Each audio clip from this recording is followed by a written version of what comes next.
வணக்கம் மக்களே, இன்றைக்கி சக்கப்பழம் கொட்டை வச்சு ஒரு முருங்கீரை வச்சு ஒரு தோரம் பண்ண போகிறோம். அதுக்கு அவிச்ச பலாக்கொட்டையை இந்த மாதிரி உரித்து இந்த மாதிரி நம்ம நறுக்கி வச்சுக்கணும்.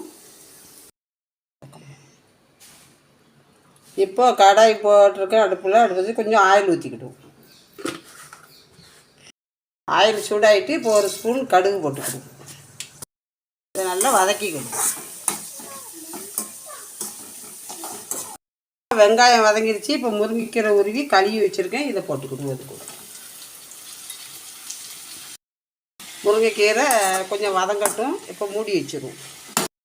வதங்கிக்கிட்டு இருக்குது. இந்த கீரைக்கு தேவையான உப்பு போட்டுக்கிடுவோம். நம்ம யாருக்குமே சக்கப்பழம் கொட்டையிலையும் நம்ம உப்பு போட்டு வேக வச்சுருக்கோம். அதனால் உப்பு பார்த்து போட்டுக்கோங்க.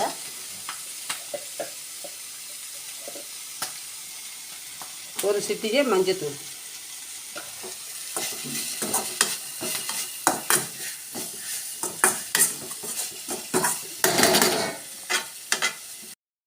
இப்போ முருங்கையில நல்ல வெங்காயம்லாம் வதங்கிடுச்சு. இப்போ இந்த சக்கப்பழம் கொட்டை அவிச்சு வச்சுருக்கோம் பாருங்கள். இந்த மாதிரி நம்ம நறுக்கிக்கிடணும். உங்களுக்கு இப்படி நறுக்க முடியாட்டா கூட கேரட்டு துருவதில் வச்சு துருவிக்கங்க. அருமையாக இருக்கும் முருங்கைக்கீரை கூட இது சாப்பிட்றதுக்கு.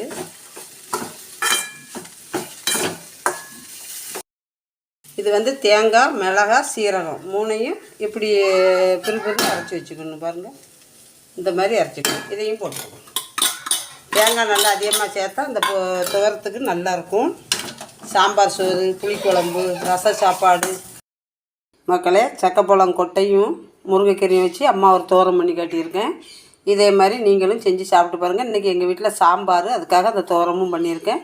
இதை உங்களுக்கு ஒரு வீடியோவாக போட்டிருக்கேன். இதே மாதிரி செஞ்சு சாப்பிட்டு பார்த்துட்டு எப்படி இருக்குன்னு சொல்லுங்கள்.